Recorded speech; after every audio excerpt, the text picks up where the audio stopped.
Esta inquietud surgió un poco por el tema de la protección de datos personales. El 28 de enero es el Día Internacional de Protección de Datos Personales y pues una de las principales preocupaciones es cómo las niñas, los niños y los adolescentes se exponen su vida privada en las redes sociales sin tener mucha claridad en qué se están metiendo y qué están haciendo. Entonces, es una preocupación de muchos maestros, maestras, padres de familia, este tema, y creemos que podemos hacer algo, aportar para reducir sobre todo los riesgos. Cuando empezó Internet, hace muchos años, muchos de ustedes todavía no nacían, se decía que era la superautopista de la información. Y efectivamente, es una superautopista donde todo va muy rápido. Una autopista en sí misma es segura, ¿no? Si está bien construida, si está bien alumbrada, si está bien señalizada, es segura. Los riesgos de la autopista no están en la autopista, sino en las personas que la utilizan. Entonces, si hay una persona que se mete a una autopista sin saber manejar bien, pues tiene más riesgos. Si hay una persona que se mete a una autopista en estado de ebriedad, es muy probable que cause un accidente y que se lastime a ella misma o lastime a otras personas. Si en una autopista alguien se queda dormido, es muy probable que tenga un accidente. Entonces, la autopista en sí misma es segura y beneficia y hace muchas cosas buenas. El problema es cuando la gente no la sabe usar adecuadamente y no se sabe proteger.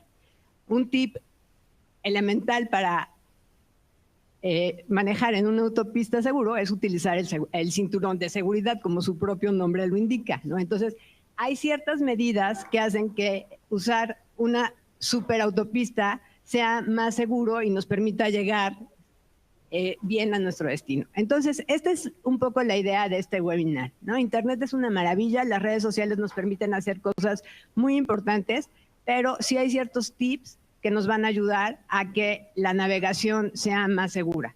Y de esto se trata este webinar.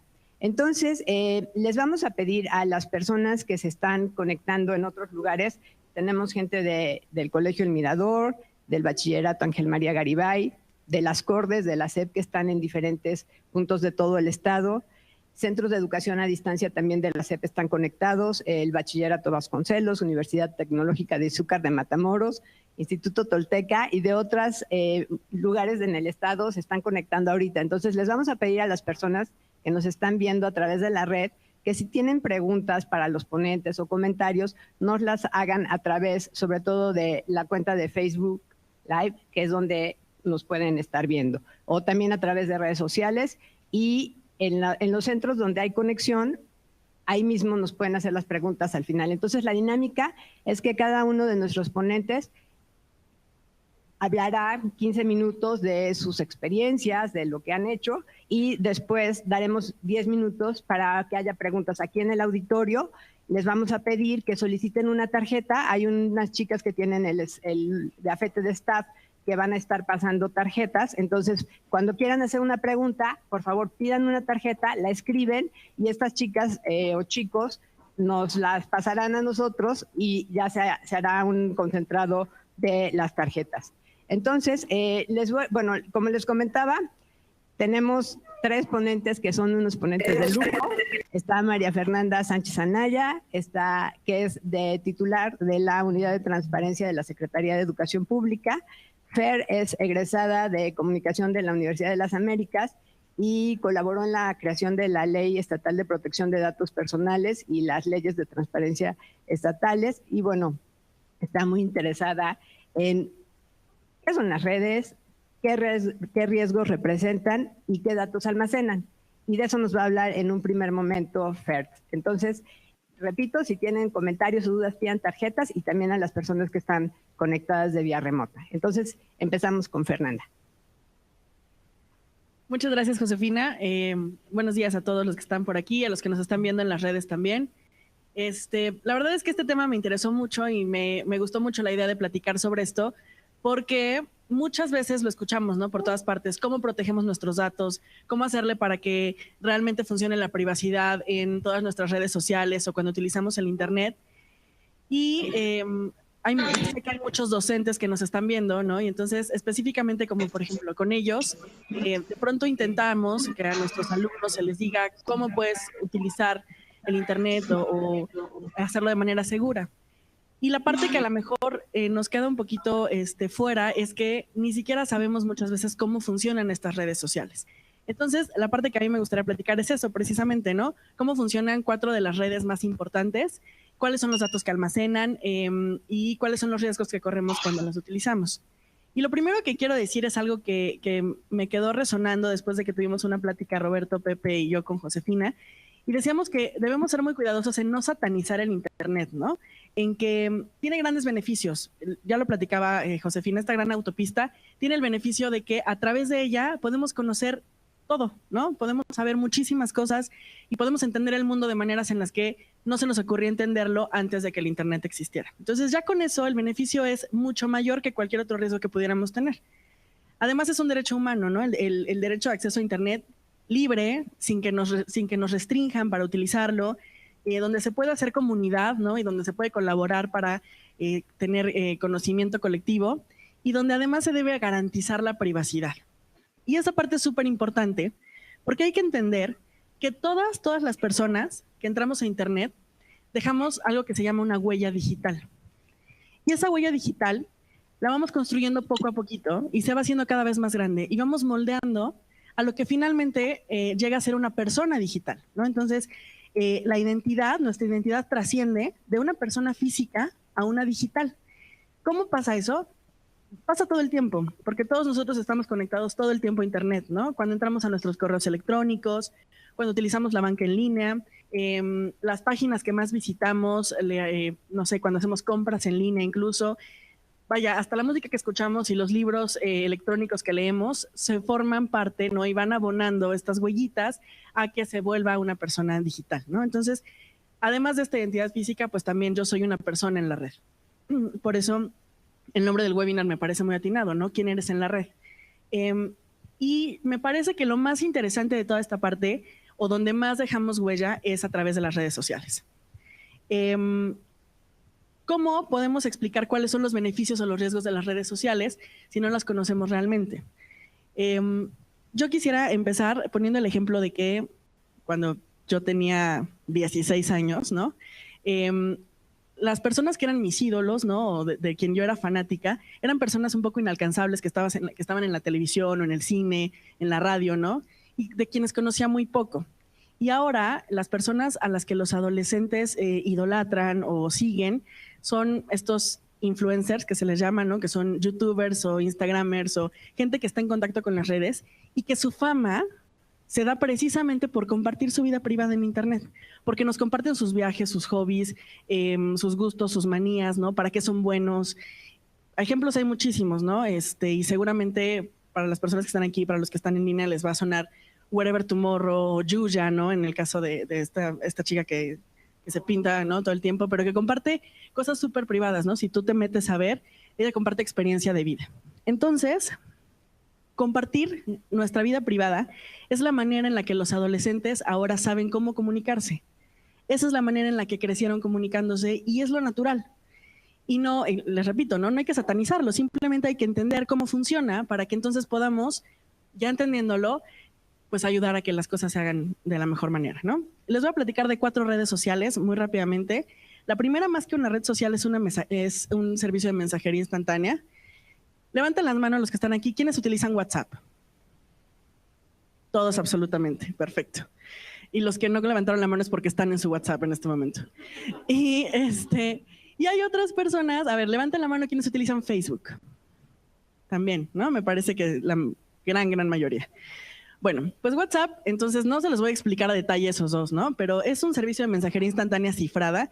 ¿Qué quiere decir esto? Que desde el momento en que yo escribo un mensaje y el mensaje se va a la red, se codifica de cierta manera en que nadie puede penetrarlo, ¿no? Y llega al otro lado del otro teléfono, ¿no? Del receptor, se decodifica y entonces puedes leer el mensaje. Puedes hacer videollamadas, puedes compartir estados temporales y algo que tal vez no sabían, WhatsApp es parte de Facebook desde hace un par de años, ¿no? esta información, ¿qué información recopila WhatsApp de nosotros? No guarda ni nuestras fotos, ni nuestros mensajes, ni nuestros videos. Eso solamente se almacena en el teléfono de la persona que lo mandó y de la persona que lo recibió. WhatsApp no lo guarda, pero sí guarda los números de teléfonos que tenemos en nuestras agendas de nuestro celular, nuestra actividad, a qué horarios nos conectamos, con quiénes interactuamos, no sé, a quiénes les mandamos más fotografías o videos, cosas así. Y características de nuestros aparatos, ¿no? ¿Cuál es el servicio de telefonía que ocupo? ¿Cuánta batería me queda? Cosas así. Hay otra red que también es parte de Facebook, que a lo mejor es un poquito menos usada, se llama Instagram. En Instagram yo lo había dejado como un poco a un lado porque me parecía una red que no se ocupaba mucho. Y de pronto platiqué con dos chavos, ¿no? Una de 18 años, uno de 18 años y una de 15, y me decía que, y lo cito, ¿no? Él me decía, en Instagram compartes tu vida, ¿no? Entonces, para mí eso es Facebook, pero bueno, a los 15 años, Instagram se volvió el mecanismo por el que comparten su vida y subes la mayor cantidad de fotos y etiquetas personas, ¿no? Para los que no conocen Instagram, lo que básicamente haces ahí es subir fotografías, videos cortos y estados temporales que en este lugar se llaman historias. Y eso es muy interesante y voy a regresar a él al final. Estas historias duran 24 horas arriba, ¿no? Entonces, no estás compartiendo algo que quieras que se quede en tu archivo, sino estás compartiendo qué te está pasando en ese momento específico de tu vida. Ese es el chiste, ¿no? De compartir las historias. Puedes incluso transmitir en vivo. O etiquetar a las personas, poner tu ubicación en las fotografías o en los videos. ¿Y qué información se queda en Instagram? Pues revisando las políticas de privacidad, la verdad es que Instagram es la que tiene menos actualizadas sus políticas. Y lo que nos dice es que se queda con todo el contenido que subimos. Fotos, comentarios, videos, cualquier otro tipo de material, los comentarios que otros hagan en tus fotografías o que tú hagas en otras, Instagram se queda con todo, ¿no? Obviamente, dentro de esas políticas de privacidad, tampoco es como para que nos asustemos y jamás volvemos a subir una fotografía, pero te dice, ¿no? que lo ocupa con responsabilidad. Pero bueno, finalmente le hace falta una actualización, ¿no? A su política de privacidad. Y después vamos como con el rey de reyes de las redes sociales, que sigue siendo Facebook, sigue siendo donde más gente está interactuando, ¿no? Ahora ya están nuestros papás, pero también están nuestros sobrinitos, y entonces hay una gama de edades impresionante en Facebook y se ha vuelto parte de nuestra comunicación diaria, ¿no? Cada vez que alguien dice, no tengo Facebook, todo el mundo pone cara como de susto, ¿no? Porque estamos muy acostumbrados. No voy a platicarles mucho de Facebook porque seguramente lo conocen y nada más bien quiero platicarles que hay ciertas cosas que no todos tenemos habilitado, pero que los adolescentes sí, que es, por ejemplo, cuando ingresas a un restaurante o a un lugar en específico, te llega una notificación que dice, tu amigo fulano está aquí también, ¿no? Entonces puedes saber dónde se encuentra cada persona.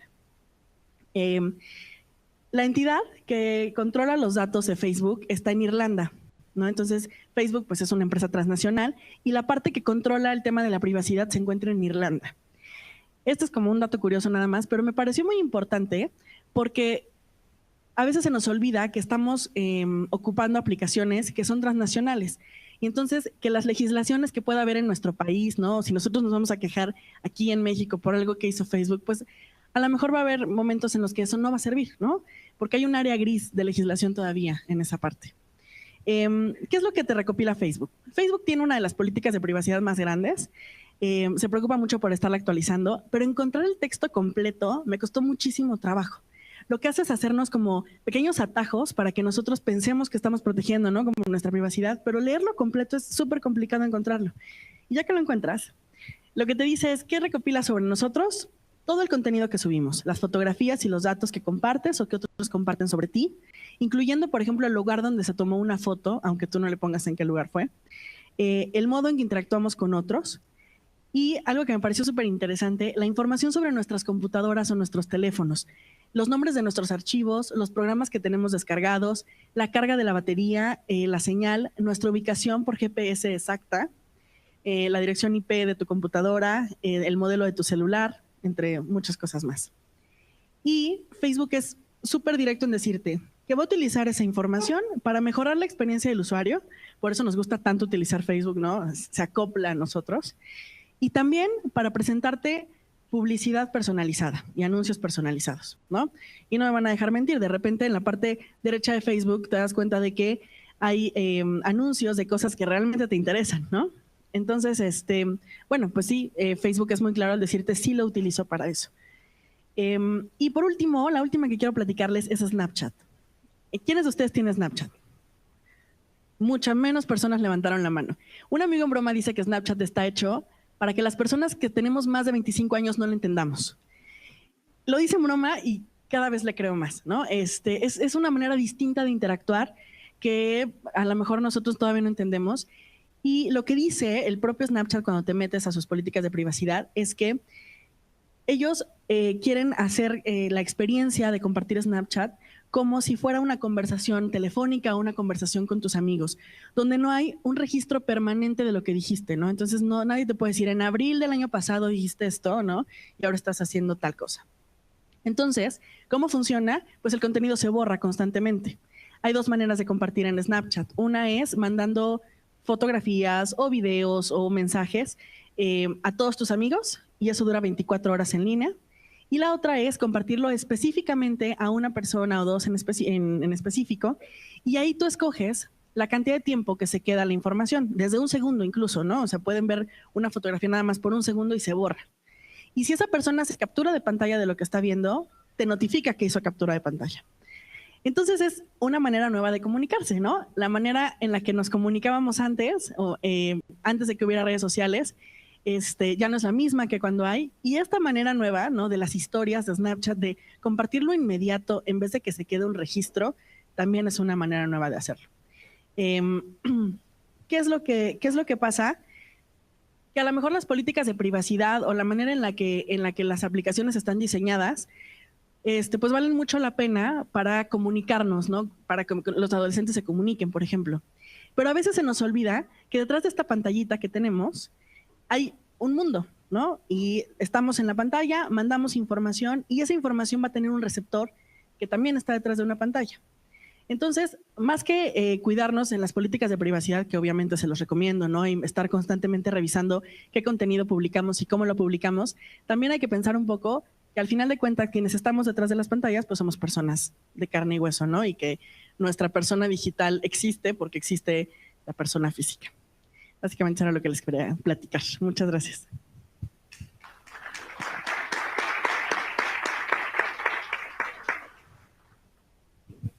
Muchas gracias, Fer. Tenemos algunas preguntas del auditorio que nos quieran hacer. ¿Alguien quiere comentar algo o preguntarle algo a Fer? ¿Alguien nos quiere compartir alguna experiencia desagradable que haya tenido al publicar sus fotos en alguna de las redes que Fer nos preguntó? No, es muy personal para comentarlo en un auditorio. Pero a lo mejor saben de algún amigo que le pasó algo, alguna amiga que le pasó algo. Y ahorita me he contestado de ahora. Sí. Sí.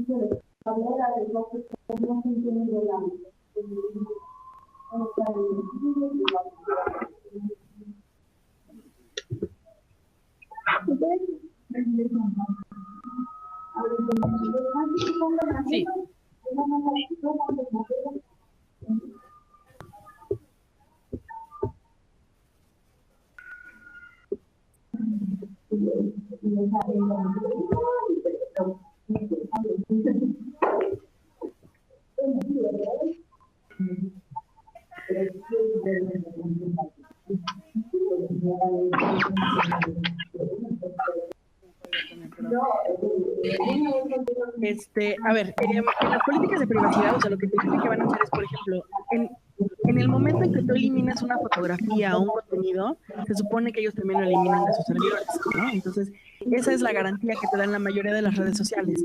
Si tú tienes contenido publicado ahí, es porque voluntariamente estás compartiéndolo conmigo, ¿no? Y al compartirlo contigo, en estas políticas de privacidad tengo la opción de compartirlo también con empresas que son subsidiarias mías. pero en el momento que la elimines, pues se supone que se elimina, ¿no? Sin embargo, si ustedes se meten rápidamente a internet, a buscar noticias de Facebook, pues se van a dar cuenta que hay una cantidad importante de demandas, ¿no? De cuestiones que no, donde no están usando bien los datos, ¿no? No sé si quieres como platicar un poquito más sobre eso. No, ¿me puedes repetir tu duda puntual otra vez?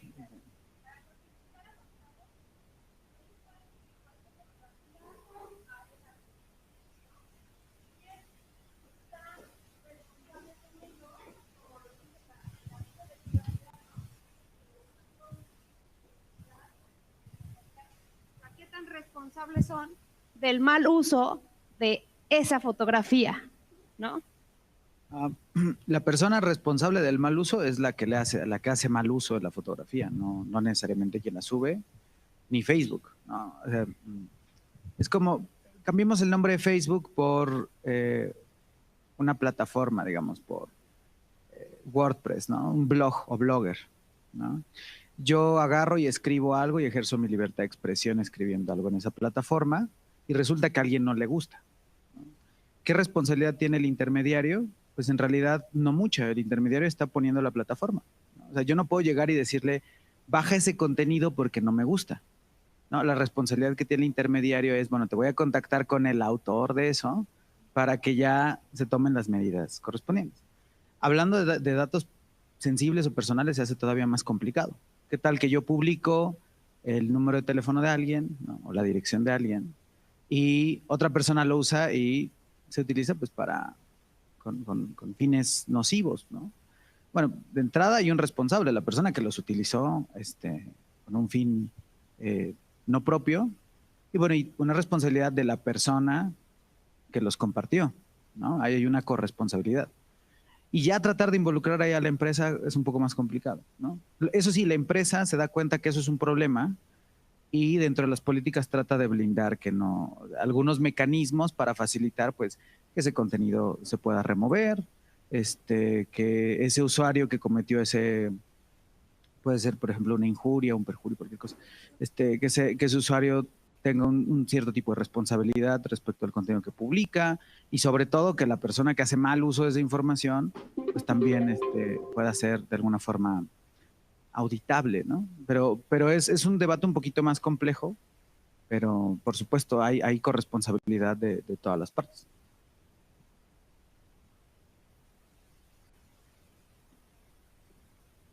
Hola, buenos días. ¿Cuál sería el mensaje que podrías darle a los padres de familia, maestros, respecto al uso de las redes sociales de niños, niñas y adolescentes? ¿Qué sería el consejo que tú le darías a los padres de familia que de cierta manera no pueden controlar el acceso a las redes sociales? Gracias. Es que a lo mejor lo que les platicaría es que prohibir el acceso a Internet, ¿no? O limitarlo, o satanizarlo, lo que decía al principio, no va a funcionar, ¿no? Definitivamente. Y lo que funciona más bien es aprender a hacer un uso responsable, a entender cuáles son las consecuencias de la información que estoy compartiendo, a entender que, lo que les decía, detrás de esta pantalla donde nos parece que hay mucho anonimato, no lo hay, ¿no? Eres una persona y mientras más publiques, más pública te vuelves, precisamente. Entonces, lo que les diría es que esa es la parte en la que tenemos que platicarle a los chavos, ¿no? O sea, no decirles está mal que lo hagas, sino decirles toma la decisión tú de hacerlo, pero estas son las consecuencias que vas a tener si lo haces, ¿no? Buenas y malas. Entonces, si compartes cosas buenas, también vas a tener consecuencias buenas, y si compartes cosas que a lo mejor no quisieras que quedaran en otras manos, pues también es tu responsabilidad. Me parece que es ir por ahí, ¿no? O sea, decirles que es su decisión hacerlo, pero darles las herramientas para saber cómo. Gracias, Fer.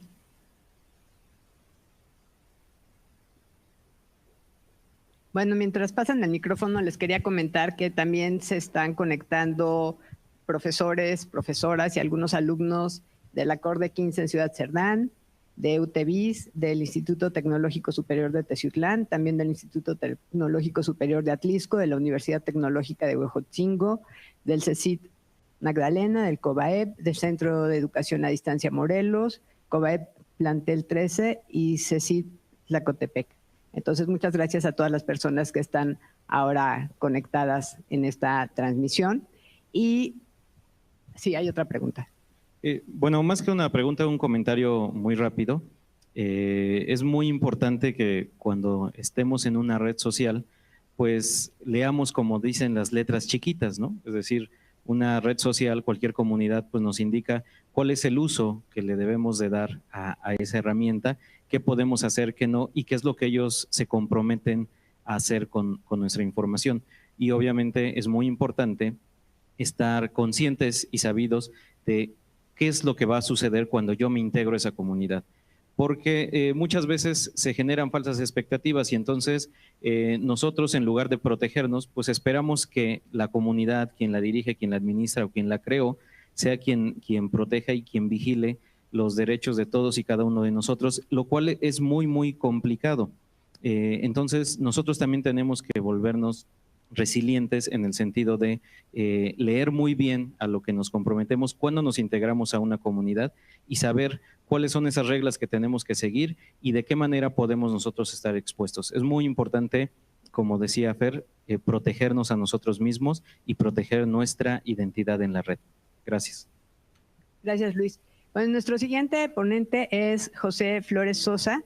Él es comunicólogo también, es profesor en diferentes universidades y es director de comunicación de la Red en Defensa de los Derechos Digitales, que es una asociación civil dedicada a la promoción de derechos humanos en el entorno digital.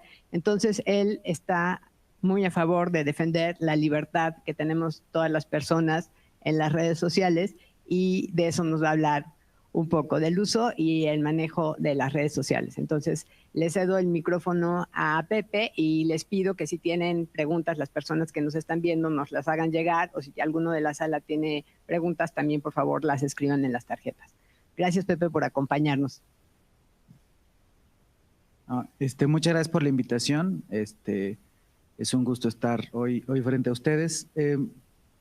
Tengo una presentación de un tema que me parece muy importante ahora que estamos en el contexto de hablar sobre privacidad, sobre uso de redes sociales, sobre todo entre docentes, ¿no? Entre el estudiantado, las y los estudiantes. Pues, ¿qué podemos hacer para cuidar nuestra privacidad en línea, ¿no? La charla es un poquito más práctica, ¿no? Porque siempre nos dicen, bueno, protege tu privacidad, y nadie nos dice, bueno, ¿qué puedo hacer aquí ahorita que pueda incidir directamente en la protección de la privacidad? Entonces quiero comenzar, si me pueden pasar el siguiente slide, gracias, con pues por qué es importante para nosotros cuidar nuestra privacidad en línea. En primer lugar es porque todos y todas tenemos un montón de información sensible respecto a nosotros y respecto a los demás, que eso es muy importante. Normalmente no somos muy buenos aquilatando qué pertenece a nuestra esfera privada y qué pertenece a la esfera pública, ¿no? Las redes sociales han hecho que cosas como estoy desayunando un sándwich se conviertan parte de la discusión pública y de pronto se difumina mucho esa esfera. Sin embargo, hay información que no queremos que todo el mundo sepa, ¿no? Hay una gran frase, un poco escatológica que alguna vez escuché, que dice, la privacidad es fácil de definir, ¿no? Todo el mundo sabe qué haces cuando entras a un baño, pero nadie quiere que te vean cuando entras a un baño, ¿no? Es decir, saben qué pasa, pero no pertenece a esa esfera privada, ¿no? Es esa parte. Entonces, hacemos un montón de cosas y compartimos un montón de información que no queremos que todo el mundo sepa, ¿no? Hay personas que probablemente tengan un padecimiento médico que no quieren que otras personas sepan. O hay jóvenes que quizá tienen alguna duda respecto a su vida sexual que no quieren estar alardeando con todo el mundo. Esa información pertenece a esa esfera. Esa información necesitamos aprender a cuidarla. ¿Dónde vivimos? ¿Cuál es nuestro teléfono? Hay gente que no quiere que se sepa cuál es su afiliación político-partidista o cuál es su afiliación religiosa. Son cosas que creemos que pertenecen a nuestra esfera privada, ¿no? Y todo esto no solo lo conservamos acá, sino lo conservamos en estas extensiones de nuestra memoria, que son básicamente nuestro teléfono y nuestra computadora. Entonces, nuestros dispositivos no solo tienen esa información, sino que cuando usamos WhatsApp, por ejemplo, estamos conversando con otras personas que también en esa esfera íntima nos comparten información sensible respecto a ellos. Pues proteger nuestra privacidad no solo es lo que nos toca respecto a nosotros, es también proteger a las demás personas. ¿Qué pasa cuando esta información que no queremos queda expuesta? ¿No? Pues nos volvemos sujetos vulnerables, en mayor o menor grado, pero podemos volvernos desde un sujeto vulnerable a una burla, ¿no? A un mal momento, hasta en efecto lo que puede arriesgar nuestra integridad física o nuestra integridad emocional. Entonces, si me permite el siguiente slide. La pregunta es cómo le hacemos para cuidar nuestra privacidad en línea, ¿no? Lo primero es no hay una receta única. Cada uno de nosotros tiene diferentes cosas que quiere permanecer privadas y diferentes cosas que quiere hacer públicas. Entonces, lo primero es entender que probablemente a mí no me importe hacer pública la foto de la última borrachera a la que fui, ¿no? Porque soy una persona pública conocida por eso.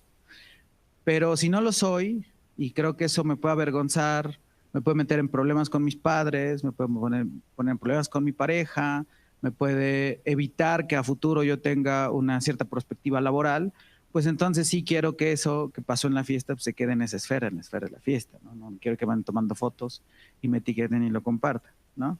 Entonces, lo que voy a compartirles son opciones para necesidades específicas. Una vez que uno decide de qué tamaño quiere que sea su esfera privada, entonces sí podemos pasar a decidir de qué forma vamos nosotros a protegerla, entendiendo que la seguridad es un proceso. Esto quiere decir que la seguridad no es como ahorita la tengo y luego no, sino constantemente estamos buscando medidas para mantenerla en el mejor estado posible y la debemos convertir en un hábito, ¿no? Proteger nuestra identidad en línea, nuestra huella digital, nuestra persona digital, como diría Fer, pues es un proceso que es constante y cotidiano aparte, no es algo que podemos hacer todos los días. El primer hábito parece muy tonto, ¿no? Parecen como pequeñas gotitas de sentido común, pero rara vez nos detenemos a reflexionarlo, es proteger nuestros dispositivos. ¿Cuántos de ustedes tienen contraseña en su celular? ¿Y los que no? ¿No? Los que no tienen, o sea, piensen de pronto que están, o sea, voy a ser muy mundano, piensen que están echando un buen chisme, ¿no? Así, en WhatsApp, y dejan su teléfono porque fueron al baño, porque fueron a comprar algo, ¿no? Y de pronto llega alguien y lo toma y ya se enteró, pues, de lo que ustedes están diciendo y de lo que su interlocutor o interlocutora les está confesando, ¿no? Entonces, el hecho de tener una contraseña es un primer paso, ¿no? Es el equivalente a ponerle llave a la casa, así de sencillo. ¿Quién tiene contraseña en su computadora? Muy bien, muy buena práctica, ¿no? También tener contraseñas de inicio de sesión, contraseñas para poder acceder, es importante. En el caso de los docentes, muchos profesionistas, no solo los estudiantes, resguardamos información que no nos pertenece. Resguardamos bases de datos que incluyen datos sensibles, ¿no? Que pueden ayudar a la identificación de otras personas. Entonces, ese tipo de información, pues, lo lógico sería, deberíamos tener resguardada. No por una negligencia, puede ser hasta por un infortunio del destino. Iba yo en el camión y me quitaron el teléfono. Bueno, felicidades, me acaban de quitar el equivalente a un montón de fojas de expediente de muchas personas. Me volaron la computadora. Bueno, no solo me volaron la computadora, si alguien abre y la explora, va a encontrar muchas más cosas que pueden ser perniciosas. Repito, desde documentos hasta quizá fotografías de mi familia, ¿no? Fotografías de mis amigos, cosas que yo, como dije, quiero que pertenezcan a esa esfera pública. El consejo es siempre proteger los dispositivos con una contraseña. Hay muchos dispositivos móviles, sobre todo los Android, que permiten patrones para desbloquearlo. Se recomienda que mejor utilicen series de números, que siempre son 4 o 6 dígitos, pero tampoco escojan los números de su placa, su fecha de nacimiento al revés, ¿no? Traten de utilizar, y pasa igual con las tarjetas bancarias, traten de no utilizar números que sean fácilmente asociables a su identidad, ¿no? Segundo hábito es como el dogma de quienes hacemos cosas de seguridad digital, y es el tema de las contraseñas, ¿no? Hace no mucho tiempo fui a asesorar a una empresa, una gran empresa automotriz aquí en Puebla, que nos estaba contando cuestiones de cómo proteger su seguridad. Y decía, nosotros somos súper seguros porque el Departamento de Tecnologías de Información nos elige contraseñas aleatorias. Aquí no les pasa eso, no les da la contraseña del correo y es como una cadena de caracteres indescifrable. Pasa en muchos lugares. Y lo que descubrimos es que la gente no se la podía aprender, la escribía en un post-it y la pegaba en su monitor, ¿no? Entonces, pues sí, qué valiente que puse toda la contraseña súper segura, pero pues la tengo ahí pegada porque no me la sé, ¿no? Entonces, lo primero es elegir buenas contraseñas fuertes, ¿no? Siempre nos dicen un carácter, un número, un signo de puntuación, un montón de cosas. Pero hay formas más sencillas de hacerlo. Utilizar ciertas palabras en otros idiomas, palabras que no tienen conexión entre sí, pero para mí son fáciles de recordar, ¿no? Alguien me dijo incluso, un propósito de año nuevo es una gran contraseña. Bajar 20 kilos es una gran contraseña, nadie la va a adivinar, ¿no? Entonces, es utilizar este tipo de cadenas que por mnemotecnia sean fáciles para nosotros de recordar y difíciles para las computadoras de adivinar en caso de que alguien quisiera hackear nuestra contraseña. Y lo más importante es no compartan las contraseñas, porque hay un amplio porcentaje de personas que comparte, por ejemplo, la contraseña de Netflix. Oye, ¿tienes Netflix? Sí, ahí te va mi contraseña. Resulta que esa contraseña la uso en mis otros 27 servicios también. Entonces ya le di la llave, es el equivalente a usar la misma llave para todas las puertas de la casa, de mi casa y la casa de mis familiares. Entonces, no tiene mucho sentido, no haríamos eso en la vida cotidiana, ¿no? Entonces, al menos cambien las contraseñas de aquellos servicios donde ustedes saben que tienen información privada. El correo electrónico, una cuenta de un servicio de almacenamiento en la nube, ¿no? Las redes sociales. Entonces, procuren mucho ese hábito de no compartir ni repetir esas contraseñas. Una tercera buena práctica o buen hábito es cuidar la información. Ya sé que suena como muy obvio, pero ¿qué maneras hay de cuidar la información? Una es estar prevenido ante la posible pérdida de información. Creo que voy a ver menos manos arriba, pero ¿cuántos de ustedes han respaldado su información? Muy bien. ¿Cuántos la han respaldado en el último mes? Bueno. Ya.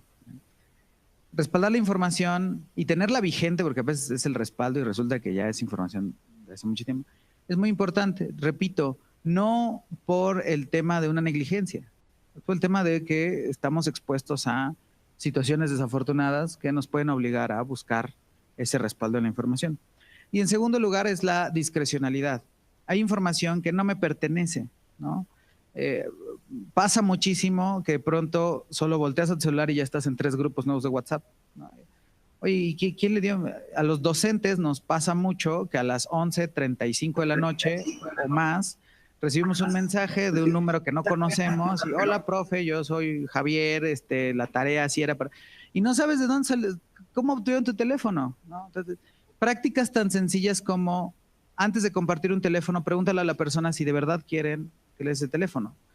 O cometemos el error también de compartir un correo personal cuando deberíamos estarles proporcionando quizá un correo profesional o institucional, ¿no? Entonces, esta parte es, no hay que compartir este tipo de información que podríamos considerar sensible sin el consentimiento de un tercero y por supuesto si es nuestra información, pues ser bastante más racionales en qué es lo que estamos divulgando. La siguiente, por favor. Esta es muy común en los colegios, ¿no? Donde hay aulas, hay salas de cómputo, o incluso si tenemos que ir a un café internet, ¿no? Es muy común que platicábamos justo en la reunión previa, ¿no? Típico que se queda abierto el Facebook y ya subió una publicación chistosa, ¿no? Entonces, este tipo de cosas también pueden exponer, ¿no? Piensen en todas las conversaciones que llevan a través de estas redes sociales, a través de estos servicios de mensajería. Siempre asegurarse que si iniciamos sesión en un lado, ya sea un hábito al salir, cerrar sesión, ¿no? Que no se vaya. Muchas veces también cometemos este error de que no solo no cerramos sesión, sino le decimos, sí, guarda la contraseña, ¿no? Entonces ya cualquier persona que llegue y lo use, pues pase eso. ¿no? Tampoco, también mucho cuidado si comparten memorias USB, ¿no? Pueden algunas tener algún tipo de malware o de virus y también comprometer los equipos. Y el último hábito, si me permite, gracias, que no voy a profundizar yo en el tema, pero hay que aprender a desarrollar un buen ojo para detectar los engaños y los fraudes en línea, ¿no? Esta actividad tiene un nombre, el phishing como de que si nos estuvieran pescando con un anzuelo, y sean prudentes si reciben enlaces o archivos adjuntos de gente que no conocen. Créanme, no van a ganar una rifa en la que no participaron, ¿no? Ni de pronto va a haber un jeque nigeriano que les quiere dar 3 millones de pesos, ¿no? Ese tipo de engaños son muy comunes. Verifiquen que los correos provengan de fuentes legítimas. Y aquí sí es fijarse muy bien. Por ejemplo, el navegador luego nos marca un candadito en verde que dice HTTPS, que quiere decir que es una página con un cifrado fuerte, ¿no? Los bancos casi siempre la tienen. Es muy común que les digan, tuvimos un problema con tu cuenta bancaria, por favor, mándanos tu nombre, tu dirección, tu NIP, tu número de cuenta. Los bancos no van a pedirles eso por correo, no les van a pedir eso por web. Entonces es desarrollar este sentido crítico, no solo para ustedes, sino los más jóvenes apoyen a sus mamás, papás, abuelos, ¿no? Que son quienes luego, por un tema de alfabetismo digital, son más susceptibles a caer en estas trampas. Y siempre asegurarse qué datos voy a introducir en qué página. Básicamente, pues serían esos los consejos, ¿no? Los hábitos. Yo les llamo de alguna forma hasta retos, ¿no? Porque puedes salir y en un día decir, bueno, a ver, voy a tomar esto y ya hago esto, ya hago esto, ya hago el otro, y hacer un checklist, y con eso, primeros pasos muy sencillos, proteger nuestra privacidad en línea, ¿no? Muchas gracias.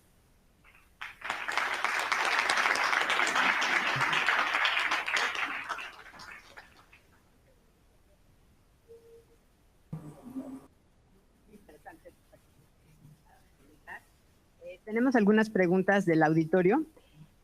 La primera es, ¿cómo podemos proteger los datos de nuestros hijos en redes sociales sin violar su privacidad?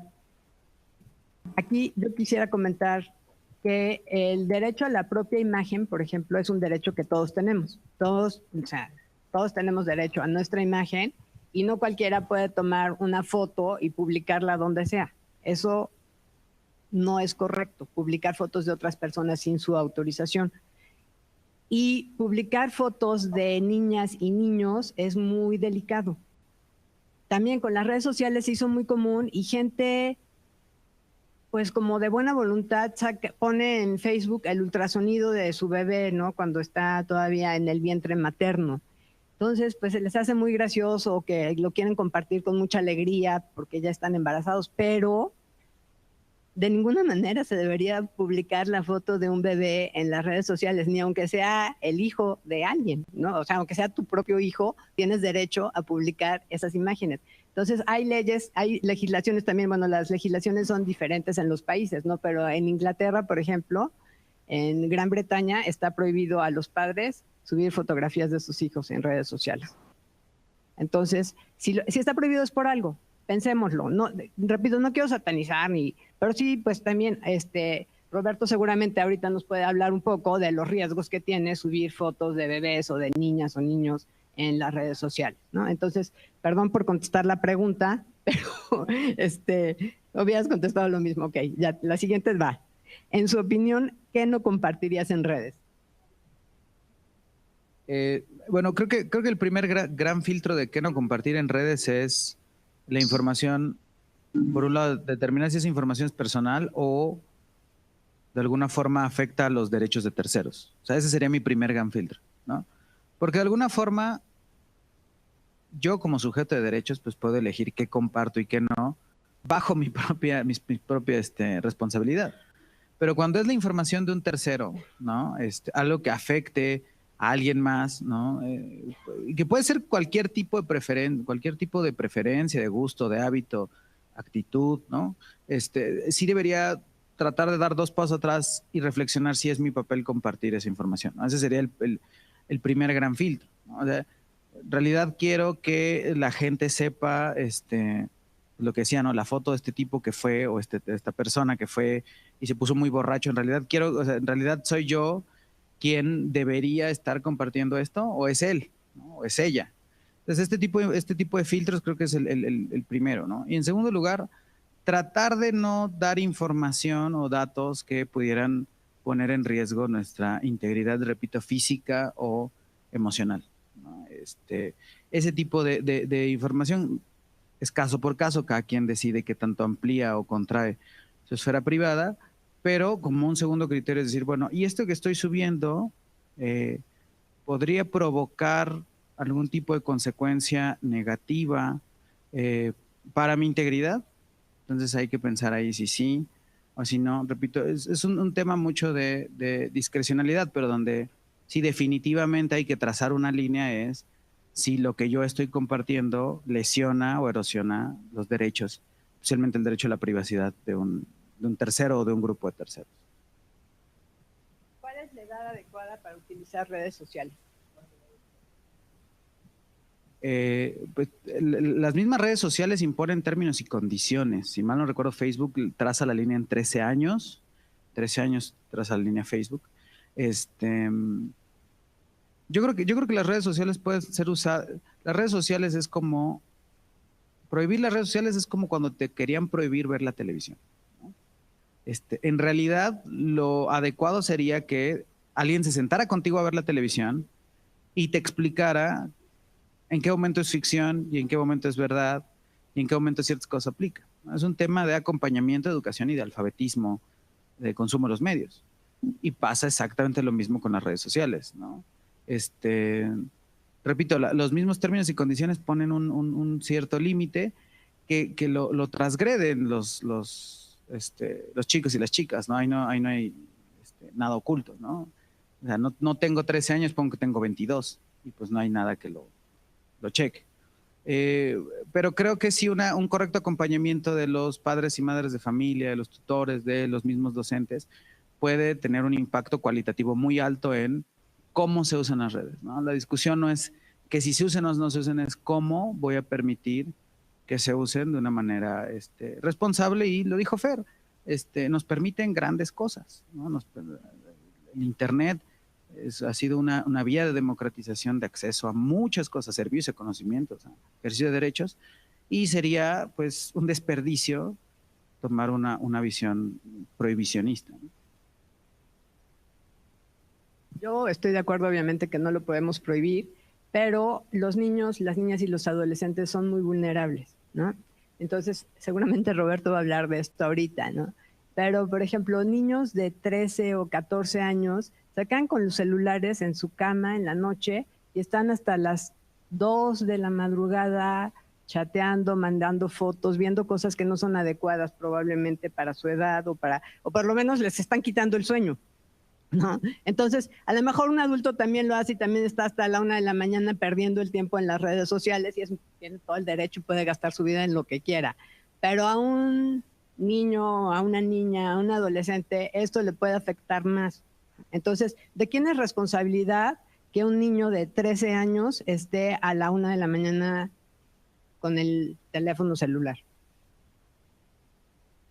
De los papás, porque son menores de edad. Entonces, los papás son responsables de eso, de esos usos que se puedan hacer, y como son los papás, le pueden decir a los niños, en esta casa los celulares duermen en el cuarto de la mamá, se cargan en la noche en el cuarto de la mamá, y en la noche nadie tiene celulares en su cuarto. Eso es una medida que pueden tomar los papás para proteger a los niños menores de edad. Ya después de los 18 años es otra historia, ¿no? Pero hasta los 18 años los papás son en gran medida responsables. Entonces, lo que dice Pepe, no se los podemos prohibir, pero sí tenemos que estar pendientes, sí tenemos que acompañar, sí tenemos que orientar. Y un poco la idea de esta plática es eso, ¿no? Que los papás de repente pensemos que lo más avanzado de lo más avanzado es Facebook, y pues ya los chicos de 13 o 14 años ya ni siquiera les interesa, ¿no? Ellos están en Snapchat sobre todo. Entonces, pues sí, tenemos que también como adultos ver qué están haciendo los menores de edad. Y lo que decía Pepe al final de su intervención me parece de lo más interesante. También los chicos pueden ayudar a los grandes, a los adultos, a los papás y a los abuelitos y a las tías, pues eso, a ponerle una contraseña al celular que el abuelito no tiene idea de cómo se puede poner y a lo mejor el nieto o la nieta lo puede ayudar, ¿no? Entonces, está muy interesante que nos podamos ayudar unos a otros con las fortalezas, con los conocimientos, con las herramientas que tenemos para apoyarnos mutuamente y protegernos mutuamente, ¿no? Ayudarnos a eso, a tener una mayor protección. Hay una última pregunta para Pepe. ¿Qué precauciones se deben tomar con la información que guardamos en la nube?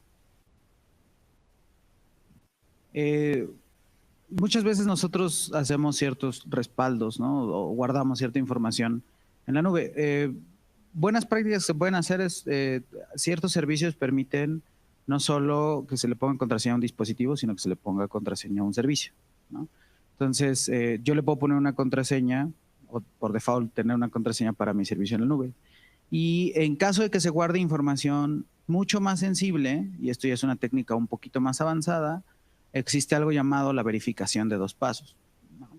La verificación de 2 pasos es cómo funcionan los cajeros automáticos, ¿no? Cajero automático te pide una cosa que tienes, que es tu tarjeta, pero aparte una cosa que sabes, que es tu NIP. Yo me puedo saber mi NIP, pero si no tengo la tarjeta, no puedo entrar. Yo puedo tener la tarjeta, pero si no me sé el NIP, no puedo entrar. Entonces, si yo estoy guardando información sensible en un servicio en la nube, es muy buena práctica ponerle, o en un correo electrónico, ponerle una verificación de 2 pasos. ¿Qué es lo que hace que cuando yo quiera conectarme desde un dispositivo nuevo o desconocido, me va a pedir mi contraseña, y después de pedirme mi contraseña me va a decir, te acabo de mandar un código a tu teléfono celular, o tu teléfono celular tiene una aplicación que genera códigos, ponlo, es un código que está cambiando, ponlo y ya con eso te autentico para entrar. Es otra práctica, quienes hayan usado servicios financieros o de banca en línea, muy común con el token, solo que ahora el token pues es tu teléfono, ¿no? Entonces, esa es una de mis recomendaciones, ¿no? Si estás usando un servicio en la nube y el servicio en la nube tiene información que tú considerarías pues altamente sensible, habilita un paso extra en tu seguridad digital, teniendo una verificación de 2 pasos. Nuestro último ponente es Roberto Reyes Islas. Él es director general en la Subsecretaría de Inteligencia e Investigación de la Secretaría de Seguridad Pública del Estado de Puebla. Es como la policía cibernética. Tiene a su cargo la policía cibernética para la prevención, atención e investigación de delitos cibernéticos. Entonces, le hemos pedido a Roberto que nos acompañe, porque también queremos dejar claro en este webinar que el gobierno del Estado de Puebla está preocupado por la protección de los datos personales de todos ustedes. Tenemos un sitio creado por la Coordinación Estatal de Transparencia y Gobierno Abierto que se llama Resguardatos, resguardatos.puebla.gov.mx. Ahorita se los ponemos. En este portal está la información de qué son los datos personales, cómo se pueden proteger, qué hace el gobierno con los datos de ustedes que tiene. Este portal está en un lenguaje muy accesible para todas las personas. Tiene una sección para niños, tiene algunos avisos en náhuatl, tiene alguna información en sistema de señas, en lenguaje de señas, en braille también se pueden descargar algunos documentos. Entonces, el gobierno del Estado de Puebla está preocupado por la protección de los datos personales de todos ustedes, y también existe esta parte de la policía cibernética. Roberto es parte del equipo del gobierno del Estado de Puebla y él nos va a hablar sobre la ciberseguridad y la violencia que se ejerce en la red. Entonces, muchísimas gracias, Roberto, por acompañarnos hoy, y te cedo el uso de la palabra. Muchísimas gracias, Josefina. Muchas gracias a todos, Pepe, por estar acá. Es un gusto tener estos espacios para mostrarles el trabajo y sobre todo dónde pueden acercarse ante algún delito cibernético. En las siguientes diapositivas lo que voy a mostrar sobre los delitos cibernéticos, las conductas de alto riesgo, conductas antisociales. Después veremos un poco sobre ciberfraude, que es uno de los temas más comunes que están sucediendo por la falta de protección de uno mismo de los datos personales, y cómo las instituciones dan por hecho de que uno tiene esa responsabilidad. Veremos algunas estadísticas y finalmente veremos este tema sobre la ciberviolencia en la red. La primera lámina. En la atención ciudadana, ahí tenemos los teléfonos en los cuales pueden ser atendidos por los policías cibernéticos. Es un área que está a mi responsabilidad y tenemos ahí de lunes a domingo y los podemos atender por esos 4 medios.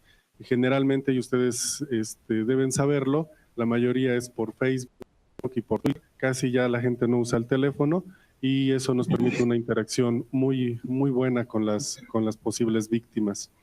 La parte de los delitos cibernéticos son el fraude, la amenaza, pornografía infantil, acoso. Son esos delitos que están tipificados ya en nuestro Código Penal y que forman parte de lo que es castigable. Las conductas y todo lo que sucede a través de la red, cuando pasa el término legal, claro que es castigable, siempre y cuando se debe de seguir, se debe de tener o juntar las evidencias necesarias, que es en lo que nosotros los asesoramos. Nosotros recibimos reportes, no recibimos denuncias. Los asesoramos para que junten toda su evidencia y puedan llegar a la fiscalía y se levante una carpeta de investigación.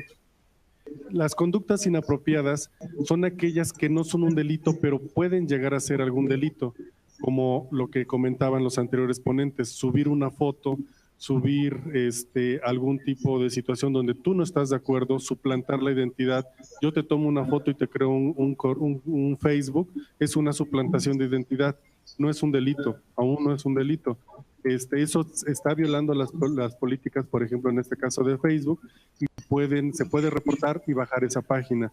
Nos llaman a nosotros y nos dicen, es que están suplantando mi identidad, y les ayudamos para que ellos mismos, junto con, le digan a Facebook y bajen ese tipo de página o ese tipo de fotografía, en donde las propias políticas de privacidad te dicen cómo hacerlo y te dicen si está o no está violando ese tipo de situación.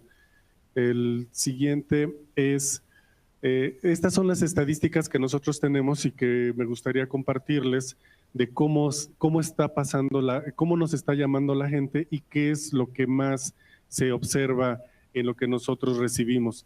Del 100% de las llamadas que tenemos, el 51% corresponden o se ha tipificado en algún tipo de delito. Les comento, esto que se tipifica ya depende mucho del ciudadano, de la víctima, de que vaya a la fiscalía y haga su carpeta de investigación, su denuncia. Y aquí lo que podemos ver es el grooming, que es pornografía infantil, ciberacoso, ciberfraude, ciberamenaza y ciberextorsión. Todas estas están soportadas en nuestro Código Penal del Estado de Puebla.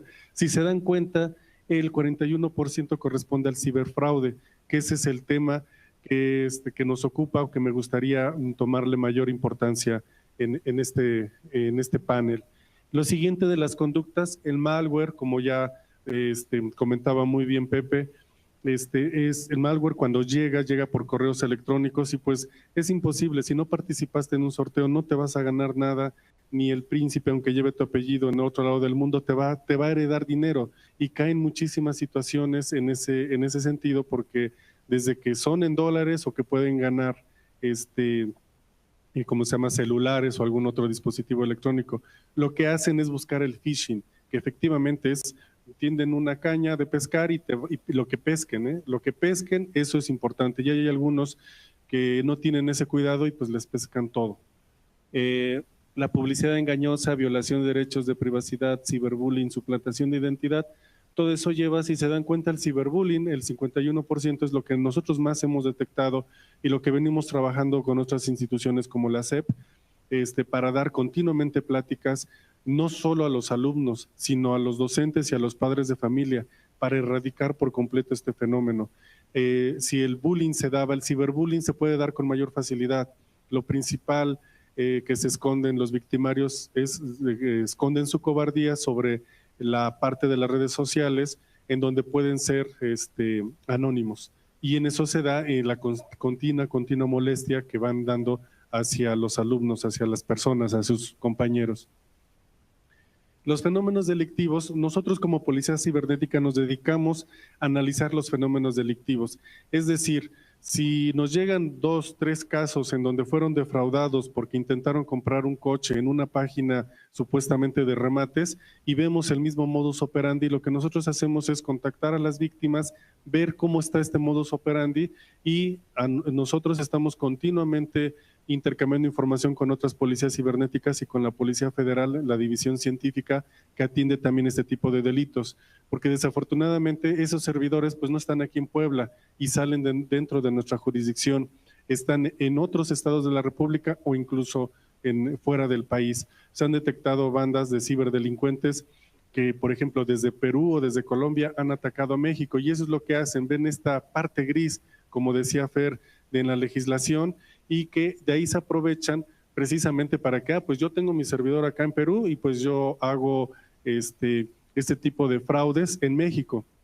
Y pues el dinero pues simple y sencillamente sale también de manera electrónica y a veces toda esa parte es muy difícil de rastrear. Cuando compartimos toda esta información, analizamos los fenómenos delictivos y la Policía Federal, la División Científica, que sí tiene contacto con la Interpol y con otras agencias internacionales, pues se pueden dar un seguimiento mayor. Es complicado, es difícil, pero mucho depende de la información que nos den las víctimas. El siguiente sentido es nosotros cómo hacemos un círculo de ciberinteligencia para poder llegar desde los antecedentes, el análisis, la investigación, hasta poder llegar y tener información fiable veraz para poder compartir. Y como comentaba, en las redes sociales también pues, se puede hablar mucho de Facebook, de sus políticas, pero también déjenme comentarles que tiene una constante comunicación. Nosotros tenemos una constante comunicación con ellos y en términos estrictos de algunos ciertos tipos de delitos con carpeta de investigación nos comparten esa información que a veces pudiera ser de carácter netamente de personal, pero que en una investigación en donde sucedió un hecho delictivo pueden darnos la IP, pueden darnos información que a irlo relacionando, saber incluso hasta de qué teléfono salió, con qué sistema operativo, de qué parte de la ciudad o del país se está generando este tipo de información. Es complejo porque entra mucha legislación alrededor, mandatos federales, jueces federales con órdenes específicas, pero sí se puede llegar. La huella digital que dejamos nos sirve para saber quiénes somos dentro de la red y también para poder detectar o tener para la investigación de algún hecho delictivo, porque como bien decía Josefina, es una carretera y en una carretera se necesitan los agentes viales para ir moderando el tráfico, ¿no? Nosotros lo que hacemos como Policía Cibernética, que también patrullamos la red, pues ir detectando aquel que está en estado de ebriedad, aquel que se está durmiendo, hablando en términos de circulación, en donde nosotros detectamos ventas ilícitas, ventas en donde estén vendiendo armas, drogas, etcétera, y hacemos la investigación correspondiente. Pasando al fenómeno delictivo del fraude y del robo de identidad financiera, es todo lo que comentábamos acá, el no tener el cuidado de proteger sus datos personales, sus datos financieros. La gente, los ciberdelincuentes buscan ese phishing para tener los datos financieros y poder, pues obviamente, vaciarles las cuentas. A veces es en cuestión de minutos en donde eso sucede. Cuando llegan los correos y te dicen, es que tienes una transferencia en puerta, por favor dale clic acá porque necesitamos validar que eres tú. Y le da clic y le dan todos los datos de la tarjeta y eso es un caso que nos sucedió, que nos llegó, o uno o varios casos que nos han llegado. Entonces cierra la aplicación, vuelve a abrir su cuenta de banco y en el momento, a los pocos minutos se da cuenta que le hicieron un retiro de 7,000 pesos. Entonces, en ese momento va al banco y el banco le dice, ¿sabes qué? Tú firmaste hasta abajo que te hace responsable de tus claves. Entonces volvemos a lo mismo, no es la plataforma, no es el banco. La responsabilidad recae en nosotros y obviamente no tenía seguros y pues le robaron rapidísimamente. A lo más que le puedo decir al banco que ella estaba aquí en Puebla y que el dinero lo sacaron de un cajero de Guadalajara. Entonces son situaciones en las que se van dando, la investigación resulta compleja y las bandas de los ciberdelincuentes pues se van dispersando. Ese es el factor. México ocupa el 8º lugar a nivel internacional sobre fraude. Eso habla otra cosa no habla de otra cosa más que somos inocentes, tenemos ese sentido de inocencia en donde nos creemos desde que nos vamos a ganar un celular hasta que de veras tenemos algo que nos hace dar todos nuestros datos personales. Estos datos están en Conducef, son finalizando el 2016, 2017 aún no tenemos los datos, pero más o menos andamos en la misma proporción. Aquí se dan cuenta cómo han subido desde 2012 a 2016, también con datos de Conducef y el financiero, de cómo han venido subiendo todos estos delitos. Y hay una principal constante, las ciberbandas de delincuentes lo que buscan es eso, captarte con lo que te gusta. Todos esos algoritmos de saber qué es lo que quieres, dónde visitas, qué buscas, también el spam se va metiendo en tu computadora y en tus celulares para después irte sacando información y después ponerte algún spam en el cual te indican al artista favorito, al partido de fútbol favorito o a la tecnología que tú veas para que tú le des clic y no te das cuenta que están sacando tus datos personales. ¿Por qué? Porque bajaste una aplicación y cuando bajamos una aplicación generalmente lo que queremos es ya usarla, ¿no? Y le damos sí a todo lo que ahí tiene en la aplicación del teléfono donde dice voy a ver tus redes Wi-Fi, tu operador, tus contactos, tu agenda, tus notas y pues todo eso te lo va bajando. Sobre todo cuando las aplicaciones no vienen de sitios seguros. Aquí vemos otra cosa, si se dan cuenta, más que poner a los bancos, calificarlos por esta gráfica si son seguros o inseguros, sería totalmente incorrecto. Sería más que nada ver cuántos usuarios tiene cada uno de los bancos y de esos usuarios cuánto realmente se protegen. Entonces, aquí lo que nos damos cuenta es que en el último de Citibank, yo más pensaría de que él sea el banco más inseguro. Yo creo que es el banco el que tiene mayor número de cuentavientes o tarjetavientes y son los que menos se protegen. Entonces, pues si les vas dando el caminito a los ciberdelincuentes, pues dices, pues voy a buscar las tarjetas de ese tipo. Y si se dan cuenta, alrededor de la gráfica vemos cómo están los fraudes distribuidos o dispersos, que son telefónicos, que son financieros, por comercio de internet, por punto de venta, cajeros automáticos, de todo lo que se va ahí detectando y que nosotros no nos damos cuenta. Hay momentos en el año en donde hay más ciberfraudes. ¿Cuáles son? En Navidad, en 14 de febrero ya se acerca, Día de la Madre, Hot Sale, el Buen Fin, son momentos en los cuales los ciberdelincuentes están pendientísimos, ya ni siquiera a veces tienen que salir de sus casas para poder vaciarte tus tarjetas o simple y sencillamente robar los datos de la tarjeta de débito y hacen un rol por las tiendas de conveniencia y de aquí sacan 1000, compran acá, compran allá, compran celulares y pues de esa manera tardas a veces 1 o 2 días en darte cuenta de que eso sucede. Finalmente, nada más comentarles, tenemos colaboración con 25 estados de la República de las policías cibernéticas, principalmente con los que lo tenemos a la derecha. Estamos ya en un proceso de homologación para estar dentro del top de las policías cibernéticas en el país. Junto con esto lo mide la Policía Federal y son acuerdos a niveles federales en donde el estado también está incluido. Y finalmente, como parte de la ciberdelincuencia, de la ciberviolencia, que es para cerrar este candado de todo lo que les he estado mostrando, es la violencia existe, la ciberviolencia también existe con todo lo que tenemos y esto se da en ambos géneros, ¿no? Nosotros tenemos con registros que atendemos mayor parte mujeres y estos son unos datos que si ustedes los pueden leer, estos 10 enunciados, en los cuales para poder detectar si ustedes están sufriendo algún tipo de violencia en su relación de pareja, en su relación a nivel general, son tipos de control. ¿Cómo? ¿Dónde está? Mándame foto de dónde estás, mándame una geolocalización, mándame a ver si de veras estás con ellos, yo decido a quién le hablas y a quién no le hablas, esa fotografía no me gusta, entonces bájala de tu Facebook. En ambos sentidos, ¿no? Tanto de hombre hacia mujer y de mujer hacia hombre, ¿no? En sentido de pareja, cuando se tiene todo este tipo de controles. Estos son 10 enunciados en donde se tienen y yo creo que más que una evaluación de estos 10 en donde si dijeras, tengo más de 3, entonces sí sufro violencia, yo creo que es más que ver la convicción con la que tú tienes con tu pareja y decir, bueno, estas dos la consensuamos. Lo difícil es cuando no se consensa y se dice entonces, bueno, yo sí tengo derecho a revisarte todo tu celular, pero tú no tienes derecho a mí, ¿no? Entonces ese es un factor de violencia y ese es un factor también, y si ambos están de acuerdo que yo reviso tu celular y tú revisas mi celular, entonces eso es un mutuo acuerdo y también debe de verse en ese sentido de respetarse también acuerdos entre parejas. Están estos puntos, ahí se los dejo en pantalla.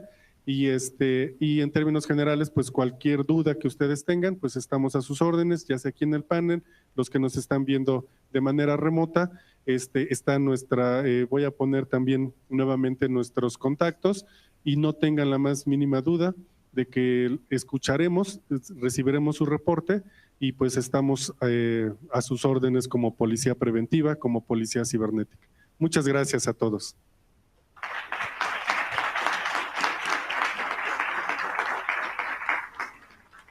Muchas gracias, Roberto. Tenemos algunas preguntas del auditorio. ¿Cuál es la mayor vulnerabilidad de las niñas y niños en Internet y cómo se pueden proteger?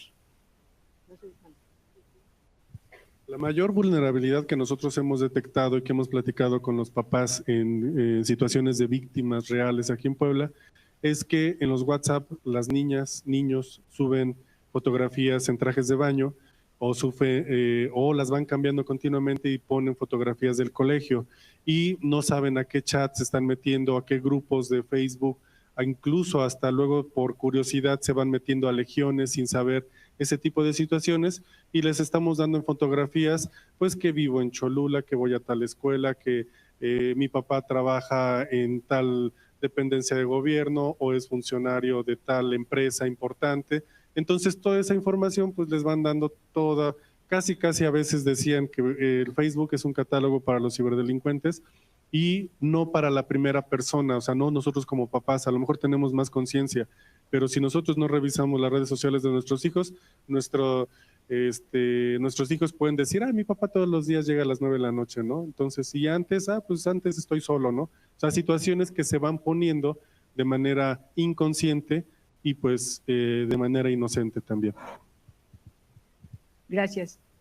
Hay otra pregunta que nos hacen desde uno de los lugares remotos. La mayoría de las redes sociales se pueden vincular con el número celular. Si yo anoto un número al azar, ¿puedo conseguir todas sus redes sociales? ¿Y cómo me protejo de eso? La parte sí se puede vincular porque nosotros mismos así lo decidimos. Ustedes cuando se meten a Google o en el iCloud o en donde dicen para mayor seguridad pon tu número de teléfono. En Twitter, para mayor seguridad pon tu número de teléfono. Entonces nosotros mismos lo estamos vinculando. ¿Cómo puedes hacerlo? No vinculando esa parte, si así tú lo decides. A veces es importante en cuestiones de marketing, si tú trabajas en ese sentido, pues obviamente eso sí les conviene. En sentido estricto de que si se te va a olvidar la clave y no lo vinculaste a tu celular para mandarte estos códigos que comentaba Pepe, vas a perder tu cuenta. O sea, esa es como que la desventaja. Si yo vinculo mi celular a mis cuentas, tengo la opción de poder tener una mayor seguridad, pero también estar más visible ante las redes sociales. Gracias. Pregunta, ¿cuáles son las leyes en México que regulan la clonación de identidad? Para la parte de clonación de identidad, en la parte de Puebla, que es lo que nosotros generalmente más analizamos, está el Código Penal y ahí regula diferentes acciones. La parte de robo de identidad puede estar relacionada con fraude, puede estar relacionada específicamente con robo de información personal y con las leyes que están alrededor. Es decir, el robo de identidad toma diferentes leyes que existen, tanto leyes generales a nivel país y leyes estatales, que cuando se sabe quién es la persona que lo hizo, sí puede tener su castigo correspondiente. Preguntan también, ¿cómo aplican la esfera de competencia si muchos de los delitos se realizan por usuarios que no viven en Puebla o en el país, pero sus consecuencias o actos tienen repercusión en el Estado? Con la colaboración, estas 25 policías cibernéticas que ya subieron, ya son más policías cibernéticas gracias a unos acuerdos de los secretarios de Seguridad Pública de todo el país, precisamente para mantener este intercambio de información. Si nosotros detectamos que un servidor, por ejemplo, de Guadalajara está vendiendo viajes apócrifos en Puebla, que nos ha pasado, entonces nosotros le pasamos toda esta información del análisis del fenómeno delictivo y se lo pasamos a Guadalajara y le decimos dónde está, qué hace y todo, precisamente para coadyuvar. Cuando son en instancias internacionales, la Policía Federal toma la batuta por estos acuerdos internacionales con agencias internacionales y se va generando también la investigación. Es tardada y también depende mucho de la cantidad de víctimas que se tengan. Gracias. Alguien más en el auditorio nos pregunta que si ustedes tienen acceso y seguimiento a la Deep Web. Sí, es parte de nuestro patrullaje, entramos a la Deep Web, la mayor parte de lo que ahí se encuentra es fraude, no te pueden vender cosas como venden droga, venden música, venden todo ese tipo de situación, pero pues todos te piden tarjeta de crédito, ¿no? O que pagues en Bitcoin. Entonces, pues yo creo que nadie tiene, ahorita ya bajaron mucho los Bitcoins, pero llegaron alrededor de 50,000 pesos cuando costaban, pues nadie tiene para comprar un Bitcoin, ¿no? Y de todos modos, no te garantiza nadie, no hay una regulación ahí que te garantice que lo que tú pidas te llegue, ¿no? Y pues tampoco puedes llegar con nosotros y decir, oye, pues es que yo quería comprar música pirata, obviamente, y yo deposité y no me la dieron, ¿no? O sea, no puede haber algo, un castigo de algo ilegal. Entonces, en la Deep Web lo que hay son muchos que intentan hacer fraude por la inocencia que van entrando la gente y que pues no saben cómo negociar ahí dentro, ¿no? Hay otra pregunta que si esta información que ustedes tienen se la podrían proporcionar o compartir a estudiantes de criminología. Claro que sí, incluso nosotros damos pláticas y esa es nuestra labor principal en la Policía Cibernética, la prevención. En nuestros teléfonos pueden llamarnos para contactar pláticas a cualquier nivel educativo, desde secundaria, bachillerato, universidades.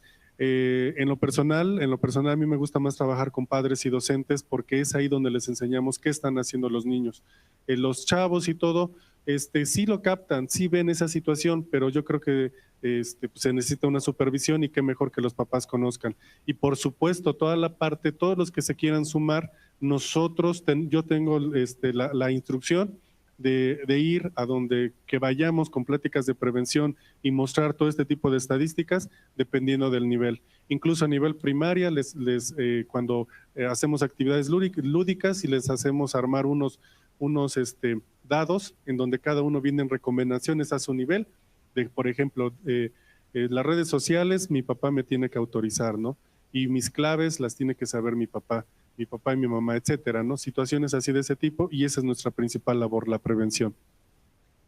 Bueno, sin afán de escandalizar ni de entrar en pánico, pero sí sabemos todos que hay cierta información que hace vulnerables, repito otra vez, a los niños, niñas y adolescentes, ¿no? De delitos, hay ciberbullying, que no hemos hablado mucho aquí de eso, pero hay ciberbullying real.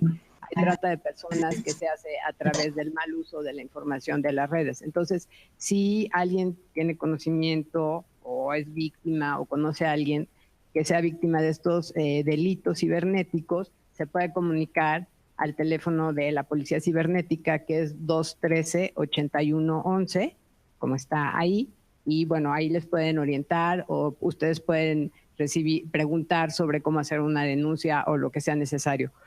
Tenemos otras dos preguntas. Si siempre tengo activada mi ubicación, ¿quién y cómo puede saber dónde estoy si no la comparto en redes sociales?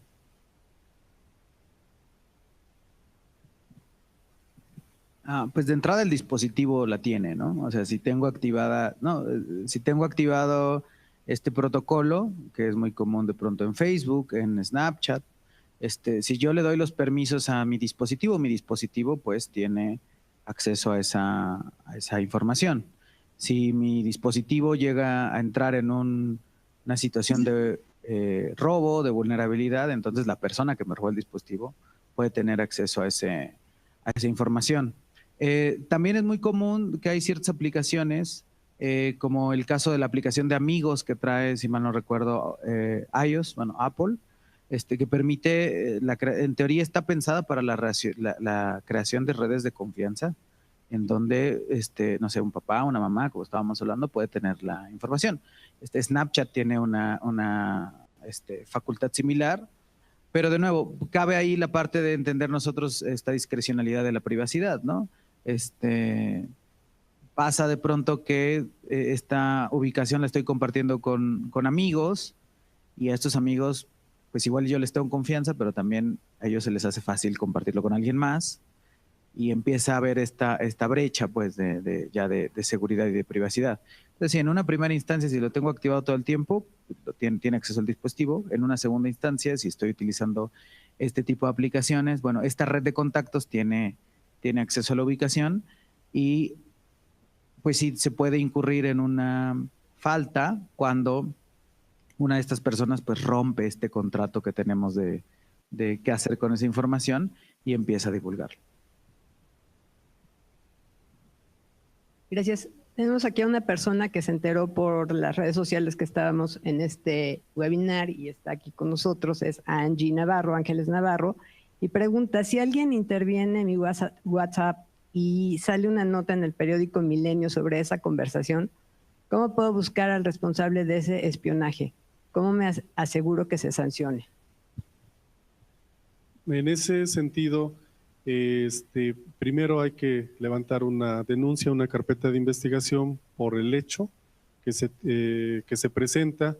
Posteriormente, sí debe de, veámoslo en este sentido, de que quitando la tecnología, si yo tengo una nota que yo escribí a mano y llega una persona que no sé quién es, la toma y la publica, entonces estamos partiendo sobre el mismo hecho de que hay un delito, ¿no? Que la tomó sin mi consentimiento, quitando toda la parte de tecnología.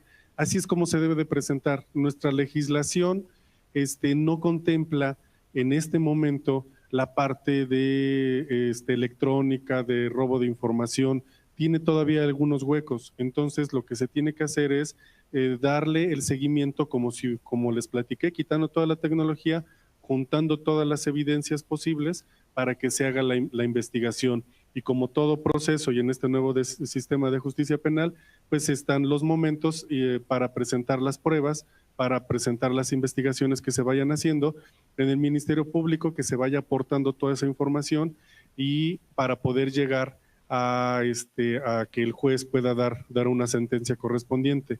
En este sistema privilegia la parte de del pago, ¿no? Del daño que se hace.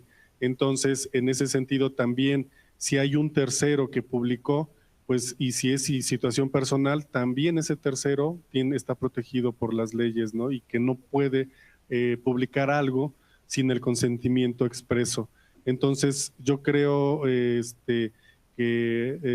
sin que sea una asesoría totalmente legal, no es mi fuerte, pero yo lo vería en ese sentido, ir diciéndole a este medio que pudiera bajarlo toda vez que contiene datos personales y poder hacer esa investigación con ayuda de la Fiscalía y pues de las leyes que giran alrededor de este tipo de situaciones.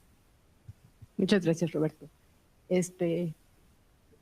Sí, por supuesto.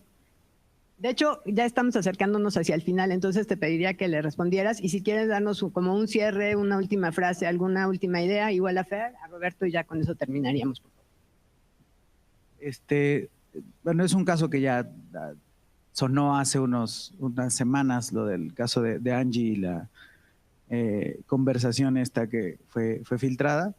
Más allá del tema hablando en el sentido del webinar que estamos teniendo, los riesgos se clasifican también, repito, no hay un modelo único de seguridad, ¿no? Entonces hay ciertas personas que por el tipo de actividad que tienen presentan un modelo mucho más elevado de riesgos de privacidad. Hablamos de periodistas, hablamos de activistas de la sociedad civil, hablamos también de políticos.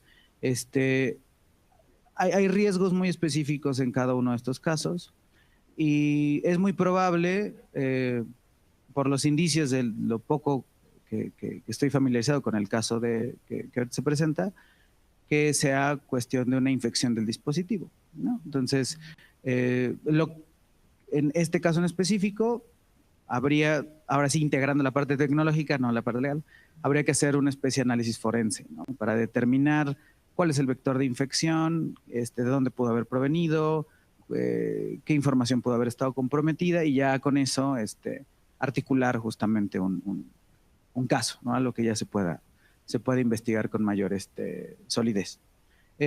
Creo que este ejemplo, y a manera del cierre de mi intervención, este ejemplo muestra que pues la seguridad es para todos, pero que las medidas de seguridad que tomamos deben considerar nuestras particularidades, los riesgos que enfrentamos, ¿no? Así como les decía, los estudiantes de pronto o las personas más jóvenes pueden estar en una situación de vulnerabilidad respecto a ciertas prácticas que cometen, así como también puede haber un componente de género que haga que las mujeres sean más vulnerables que los hombres respecto a otro tipo de prácticas, o la profesión que tenemos, o el manejo de datos, o los datos que manejamos, ¿no? Como decía ahorita, no es lo mismo de pronto manejar ciertas bases de datos o cierta información financiera o sensible de ciertas personas que no manejarla. Entonces, es importante siempre tener esto en la ecuación, no pensar que el tema de la seguridad digital es una receta uniforme y homogénea, sino una vez que ya consideramos esto de cómo puede afectar nuestra privacidad y cómo afecta la privacidad de los terceros, de con quienes nos estamos relacionando respecto a este tipo de variables, entonces ya podemos entrar en un modelo mucho más sensato, mucho más pensado y, por supuesto, mucho más efectivo, ¿no? Entonces, esa sería la parte que yo me llevaría de esta última intervención. Bueno, pues ya para cerrar también, a lo mejor yo lo que diría es como, regresando a esta parte básica que yo les platiqué al principio, muchas cosas podemos prevenirlas, ¿no? Si tenemos esta conciencia de tomarnos 10 minutos, entrar a las políticas de privacidad de las redes sociales que utilizamos y revisarlas. Yo sé que Facebook hace 10 años a lo mejor, ¿no? Y tal vez la mayoría de nosotros tiene 8 o 5 años teniendo Facebook o teniendo WhatsApp, y hay muchas personas nunca han vuelto a revisar las políticas de privacidad. En Facebook en específico es súper fácil porque tiene accesos, ¿no? Como lo que les decía, estos atajos, para ver con quién compartes tu información, por cuánto tiempo, ¿no? Cuestiones así. Entonces, es eso, tómense un ratito para las personas que nos están viendo incluso también en línea, los docentes, tómense un rato para revisar sus propias medidas de privacidad. Ustedes también, como alumnos, tómenlo y, bueno, vayamos poquito a poquito construyendo la manera preventiva, ¿no? Para no llegar a la parte de que pues, tengamos un crimen o algo así, ¿no? Sería eso. Pues lo principal que a mí me resta por decirles es la parte de la prevención del delito. Ese es un factor infalible para que nadie sea víctima. Yo les sugiero que nos sigan en nuestras redes sociales, @ciberpoliciapue, en Facebook también como ciberpoliciapue.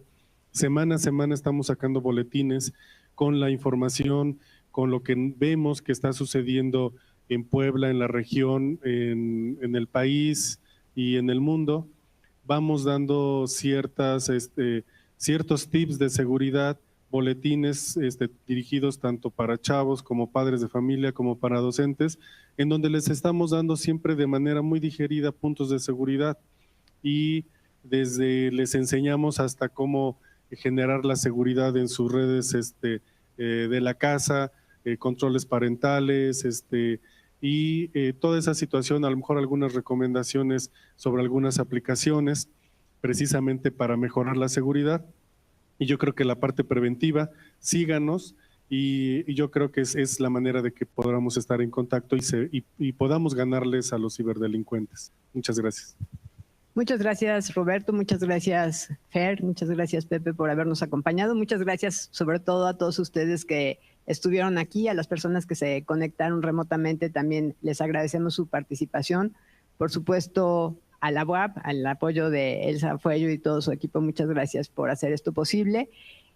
Como ven, hay muchos temas que se quedan todavía que nos gustaría profundizar, entonces les invitamos a que estén pendientes de nuestra próxima convocatoria para el próximo webinar que hagamos. Van a ser de temas ya más específicos, Y bueno, mi último comentario sería que ahí está la página de Resguardatos, ahí pueden tener mucha información sobre la protección de datos personales, están las recomendaciones que se hacen desde la Policía Cibernética, hay muchas recomendaciones en todas partes, pero para que las recomendaciones sirvan, las tenemos que usar, las tenemos que hacer. Entonces, yo les invito a que hagamos lo que decía Pepe, como un reto, ¿no?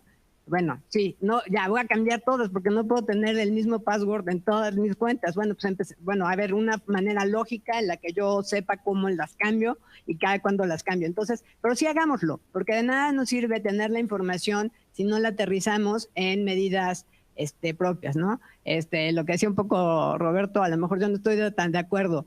Compartir las contraseñas no está bien, no es correcto. Y es una invasión en nuestra privacidad. Y si ustedes las comparten con sus novios o con sus novias, es una mala idea, es súper mala idea. Es muy mala idea permitirle a gente que tenga acceso a sus conversaciones. Eso lo vamos a tocar en otro webinar, ¿no? Sobre la violencia que se puede hacer, sobre la violencia digital a través de las redes, sobre todo en las relaciones de pareja.